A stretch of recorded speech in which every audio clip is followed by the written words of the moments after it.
especial estelar de todos los domingos, Los Sabios en la Secta, un programa producido por Bienvenido Rodríguez, bajo la coordinación de quien les habla, su anfitrión general retirado Miguel Ángel Cordero. Hoy vamos a tratar un tema bastante inquietante sobre lo que es el Estado Dominicano. Y ante ese dilema de lo que estamos viviendo en la actualidad sobre el sinfín, que no vemos un horizonte cierto sobre qué pasará en la República Dominicana en relación a lo que está pasando en el mundo en la actualidad, nosotros hemos elaborado para ese público que cada domingo es fiel a su programa estelar, transmitido a través de la Z101, con el tema ¿está en riesgo la soberanía nacional y con ello el Estado Dominicano? Y en un segundo bloque buscaremos opciones estratégicas a ese dilema sobre la soberanía de la República Dominicana, bajo la pregunta: ¿qué debe hacer la República Dominicana para evitar la desaparición del Estado?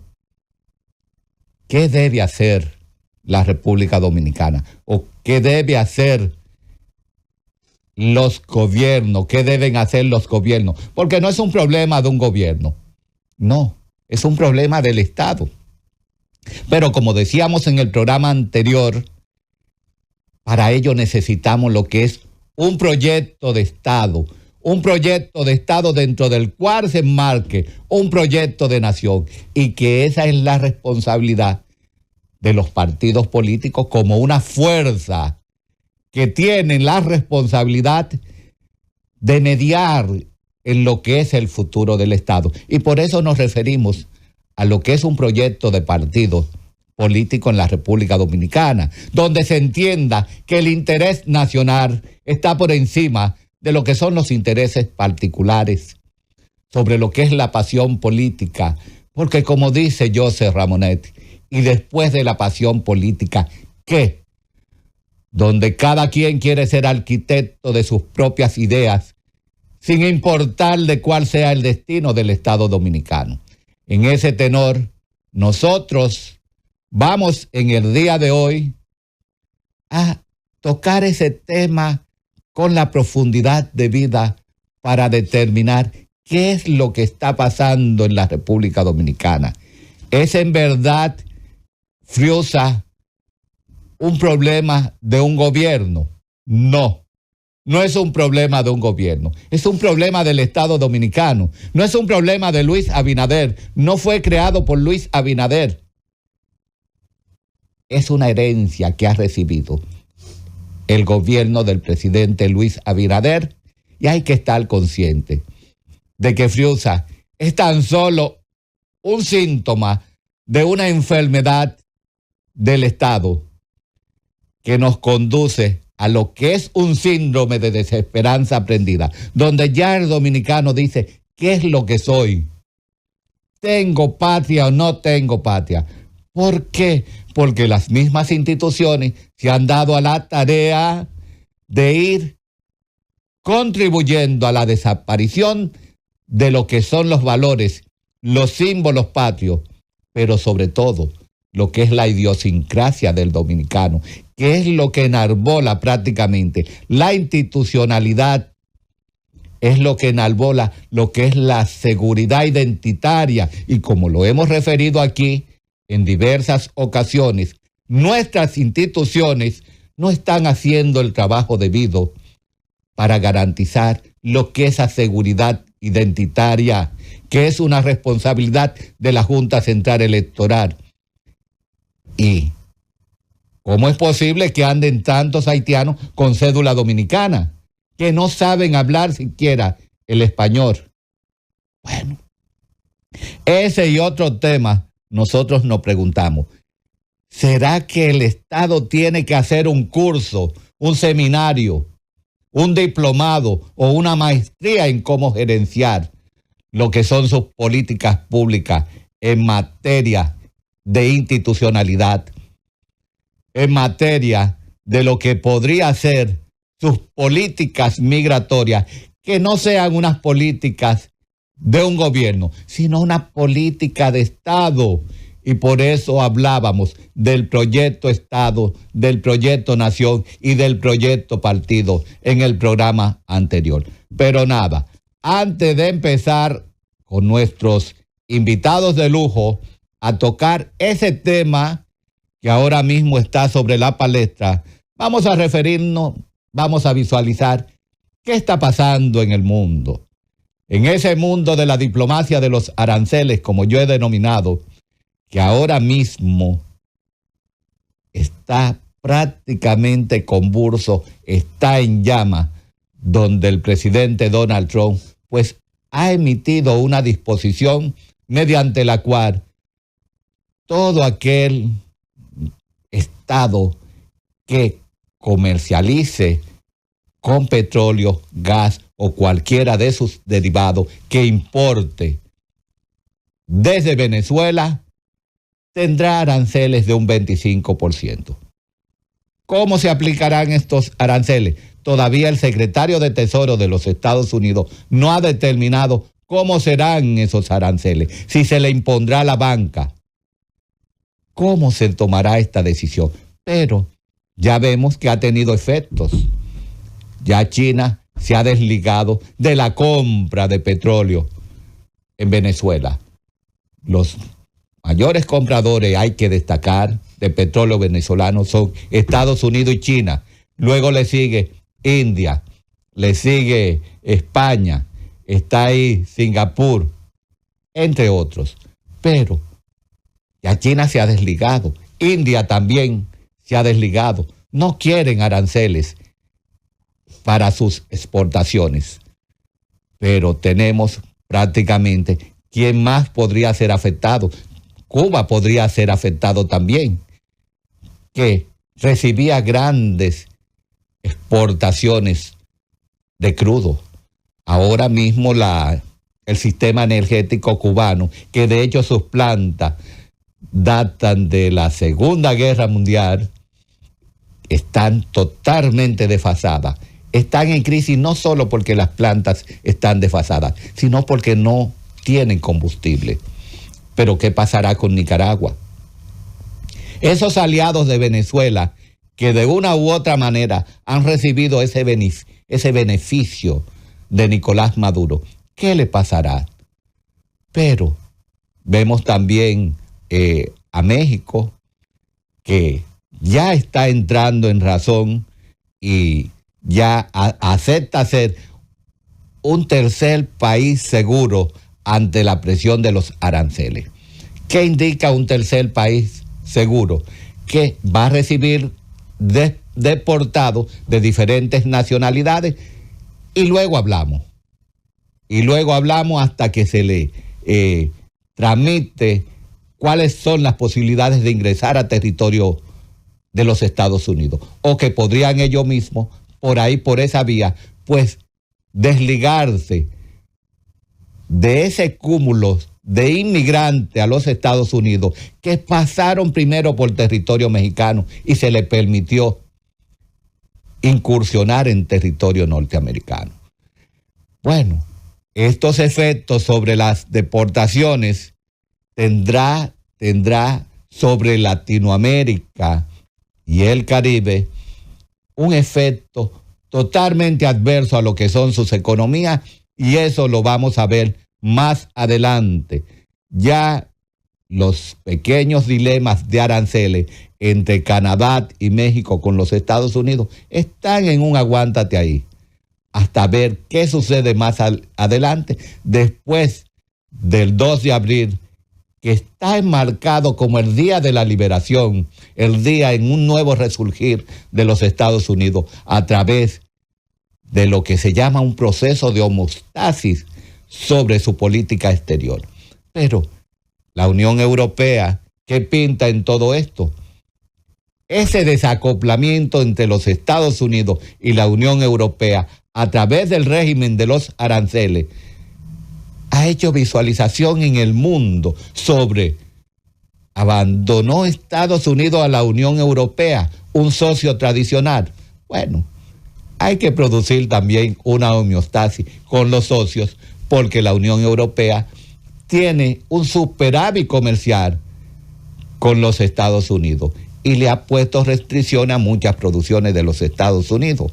Ahora, en cuanto a la relación de Estados Unidos con Rusia, en ese famoso acuerdo, ya sea en el Mar Negro o en el territorio, sobre la no proliferación de bombardeo a las fuentes energéticas, a esas plantas de abastecimiento de electricidad o de suministro de combustible, ese acuerdo está prácticamente en el aire, en un limbo, porque para consolidar este acuerdo debe existir una voluntad no solo por parte de Ucrania, sino también de Rusia. ¿Existe esa voluntad de Rusia para consolidar estos acuerdos de alto al fuego y posteriormente de la paz?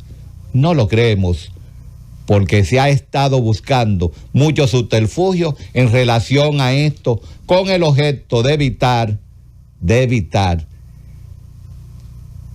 reducir lo que es la capacidad del avance ruso en territorio de Ucrania.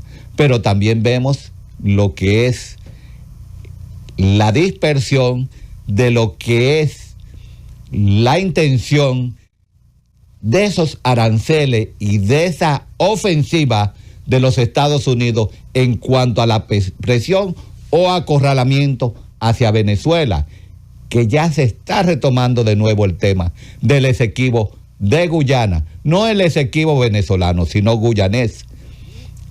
Ese tema que ha vuelto sobre la palestra, vamos a ver en qué culmina. Pero vemos a un Medio Oriente también sumido en llama, con la actuación de los proxies de Irán, como lo es Hamas, Hezbollah y los hutíes, que han sido diezmados por Israel, pero que ahora mismo se están revitalizando. Entiéndase Hamas, que cuando Israel se vino a dar cuenta, pues retomó de nuevo la presión sobre el abandono de Hamas. Y vemos una particularidad ya en la zona de Gaza, donde los gazetíes están presionando al grupo terrorista Hamas para que abandone la zona.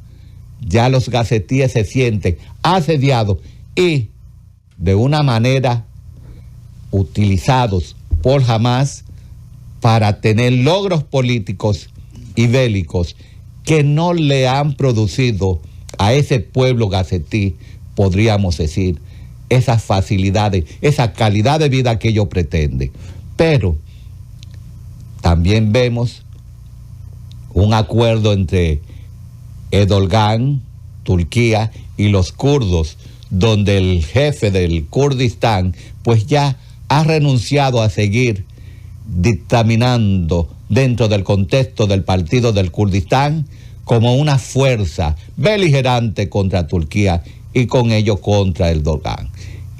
Pero esa alianza que ha buscado Turquía con los kurdos, ¿a qué se podría deber? Hemos analizado que puede ser una estrategia política de Erdogan con el objeto de que en las próximas elecciones del 2028 tener ganancias con el voto de los kurdos hacia su gestión. Pero ¿se podría confiar en Erdogan en este sentido? No lo visualizamos, no lo creemos, no lo compartimos, porque también ha logrado acuerdos con los kurdos que están habilitados ahí en la parte noreste de Siria, pero también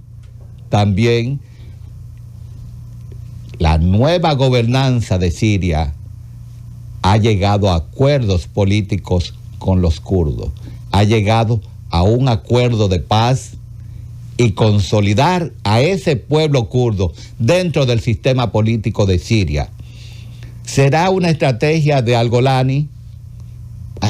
También hay que visualizarlo, pero esto indica que los kurdos tienen una primacía, tienen un poder que hay que tomarlo en cuenta. Y con ello nosotros decimos, ¿qué otras estrategias podrían estarse manejando dentro del contexto de un sistema no bélico de alianza en lo que es el Medio Oriente? Bueno, vamos a ver cómo siguen las actuaciones de estas fuerzas beligerantes en el Medio Oriente, porque ya estamos observando y analizando la presencia de una serie de concentración de fuerza por parte de los Estados Unidos en el Mar Rojo, después de una amenaza diplomática a lo que es Irán para de continuar su programa nuclear. A la vez que estamos observando lo que es la alianza franco-británica, que hacía mucho que no se daba. Esa alianza franco-británica con el objeto de enviar tropas a Ucrania. ¿Será esto una estrategia disuasiva para Vladimir Putin? ¿Tendrán Francia y Gran Bretaña la fortaleza para mantener, sostener y enviar tropas a Ucrania? Pero hay un acondicionante después que se llegue a un acuerdo de paz. Bueno, en ese sentido nosotros vamos a visualizar que la situación en todo lo que se llama la parte del contexto de la polemología de las guerras y los conflictos, tanto en Europa, tanto en Medio Oriente y ahora a su vez en el África, tiene al mundo en vilo. Vamos a ver cómo se desarrollan y vamos a aterrizar en lo que es la primera parte de nuestro bloque sobre si está en riesgo la soberanía nacional y con ello el Estado. Debemos preguntarnos en primer lugar, ¿qué es la soberanía? ¿Qué es la soberanía? Y podríamos decir, ¿cómo surge el concepto de soberanía? Un concepto que nace de un gran pensador de la edad moderna llamada Jean Bodin, que nació en el año de 1530 y murió en 1596, que en su obra Las 6 Repúblicas, pues concreta el concepto de soberanía, donde entiende que el Estado debe tener y jugar un rol fundamental dentro de lo que se llama la capacidad del soberano para ejercer un poder inigualable y generar justicia en primer lugar y luego un bien común. ¿Habrá escrito Jean Bodin esto en verdad para un Estado moderno? No lo creemos. Esto fue escrito para el sistema que existía en ese entonces, que era prácticamente un sistema de monarquía, pero luego se viró y se fue fortaleciendo y fue aplicado a lo que es el concepto de Estado. Un concepto de Estado que nace por primera vez de lo que es la mano de Maquiavelo, Nicolás Maquiavelo, que lo dio a connotar en su famosa obra El Príncipe. Nicolás Maquiavelo, que nació en el año de 1469 y que murió en 1527, entendía que el Estado es una ficción que debe contener y debe comprender todos sus esfuerzos para mantener y garantizar lo que es la estabilidad del gobernante, donde ese Estado estaba por encima de lo que es la religión, que en ese momento era lo que imperaba en pleno siglo XV y XVI, y que ese Estado, su fortaleza, se establecía en base a lo que es sus políticas públicas, y que el Estado no debe palidecer bajo ninguna circunstancia ante los principios éticos y morales. Pero nosotros también, con antelación a eso, debemos hablar de un concepto, del concepto de república, un concepto de república que nace en el 509 a.C., que es una palabra latina, res pública, que significa las cosas del pueblo o que pertenecen al pueblo. Surge en una Roma en el siglo prácticamente 6 a.C., tras la caída de las monarquías. Es una forma de gobierno donde el poder no pertenece al rey, sino al Senado, al pueblo, en los tiempos de Roma. En este se valoran los principios como la ley, la virtud, la cívica, la participación y la política, y el interés común. Para Cicerón, uno de los grandes oradores griegos, el término república se define como un gobierno guiado por la justicia y ese bien común. Para Maquiavelo, en la época del Renacimiento, en su discurso sobre las primeras décadas de Tito Livio, matiza Maquiavelo que este concepto de república está inspirado en la antigua Roma y que para él la república es un concepto mixto y participativo. En cambio, podríamos decir, duró mucho la república, duró casi 5 siglos, pero muere en el año 27 a.C., cuando Octavio, denominado Augusto, asume el título de príncipe y se convierte en el primer emperador romano, inaugurando con ello lo que es el Imperio Romano, que es donde por primera vez se emplea con Augusto lo que es el concepto de imperio. A partir de ahí el concepto de imperio va tomando primacía y trasciende en lo que es el día de hoy. Ahora, ¿por qué muere la república? ¿Cuáles son las características? Bueno, la corrupción del Senado, una de ellas, y sus instituciones. La concentración del poder general, donde los generales tenían el control y sus propios ejércitos. Los generales eran dioses. Pero también había una crisis del sistema republicano. Existía también un esquema de división del territorio donde cada general tenía poder político, poder económico, y eso restó ese valor a lo que fue la república. Pero también hubieron causas sociales, la amenaza de las diferentes clases sociales al sentirse desvalidadas porque existían demasiadas diferencias sociales, así como las violencias políticas, los asesinatos. Y tenemos que visualizar que la muerte de Julio César como parte de ese cambio de esa muerte de la república por parte de Brutus fue un acto, fue un hecho que vino a eliminar lo que fue la conceptualización y la realización de ese concepto de la república. Pero nosotros nos preguntamos, ¿está el Estado contemporáneo sumido en lo que fue ese concepto de república y se acerca a una muerte súbita? Es probable, pero esos 3 elementos, esas 3 palabras, república, Estado y soberanía, que han ido marchando con el tiempo, solo se pueden encadenar con un sistema político llamado democracia, un concepto enarbolado por ese gran historiador griego Heródoto, que en el siglo V pues habló sobre la democracia y dijo que la democracia hay que observarla a través de lo que es la isonomia. Esa isonomia que está fundamentada en lo que es que la ley es igual para todos. Y es cierto que la ley es igual para todos. Bueno, la democracia sucumbió en lo que fueron las polis griegas porque ante esa igualdad, ante todo, pues fracasó.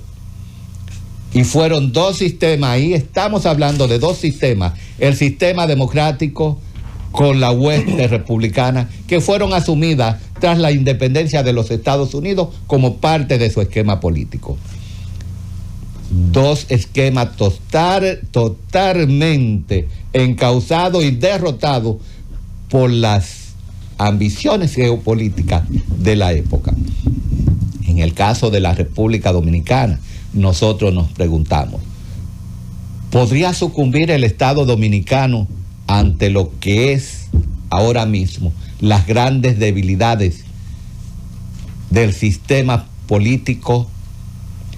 Que esas debilidades queremos aclarar en este encuentro, en esta peña de los domingos. No es una debilidad actuar del gobierno de Luis Abinader Corona. No, es algo que se viene sucediendo de unos 25 o 30 años atrás. Es algo que viene generando una matización. Es como un cáncer que ha ido haciendo metástasis y que hoy hablamos de un gran dilema de una pequeña región en el este llamada Friusa. Y la pregunta que nos hacemos, ¿es Friusa un problema para el Estado dominicano? No lo creemos. Friusa no es un problema para el Estado dominicano. El problema del Estado dominicano es la falta de voluntad política para enfrentar las diferentes situaciones que acontecen en todo lo que se llama la soberanía nacional. Friusa tan solo es el síntoma de una enfermedad que se podría propagar como un cáncer maligno por todo el territorio nacional y que de hecho está propagado porque no existe una sola Friusa. Existen varias Friusas porque Friusa es un enclave étnico que en el día de mañana se podría constituir en un enclave territorial. Y dentro de lo que es el ámbito de la ciencia geopolítica como una ciencia previsora, se visualiza que la identidad nacional se ha ido diezmando, ha ido desapareciendo como parte de esa inobservancia de nuestras autoridades ante lo que podría ser el fortalecimiento de nuestras instituciones y donde esa inobservancia nos va a llevar a nosotros a perder de una manera aquilatada lo que es la soberanía nacional, donde el concepto de república también desaparecería porque la justicia y ese bien común va a desaparecer. Unos conceptos dentro de los cuales Tomás Huve enaltece lo que es la figura a través de su Leviatán, de esa responsabilidad del Estado, de imponer esa fuerza, ese poder, a lo que Weber llama, ese gran Max Weber, donde el Estado deba tener el monopolio de la violencia para imponerse a cualquier costo. Pero nosotros nos preguntamos, ¿existe voluntad política en la República Dominicana para llevar a cabo e imponer el sentimiento de un Tomás Huve, que es un consecutor en su máxima expresión de lo que es el Estado moderno, pero también podríamos decir que ese pensamiento de Max Weber podría concretarse para que el Estado asuma su rol en la República Dominicana? Bueno, vamos a ver cómo podríamos nosotros en la República Dominicana llegar a un consenso sobre las políticas públicas a tomar con el objeto de que se pueda buscar una alternativa a esas políticas públicas para tomar acciones y decisiones en relación a lo que es la soberanía nacional. Con ello vamos a darle paso a nuestros elegantes invitados en esta bella y hermosa mañana para que nos refieran sobre si está en riesgo la soberanía nacional y con ella el Estado dominicano. En un primer bloque y en un segundo bloque hablaríamos cuáles podrían ser las políticas públicas que se deberían tomar en cuenta para evitar la desaparición del Estado dominicano. Con este primer bloque damos la entrada a ese gran sociólogo dominicano quien estaba ausente, pero ya lo tenemos aquí como dominicano presente en este programa estelar de Los Sabios en la Z,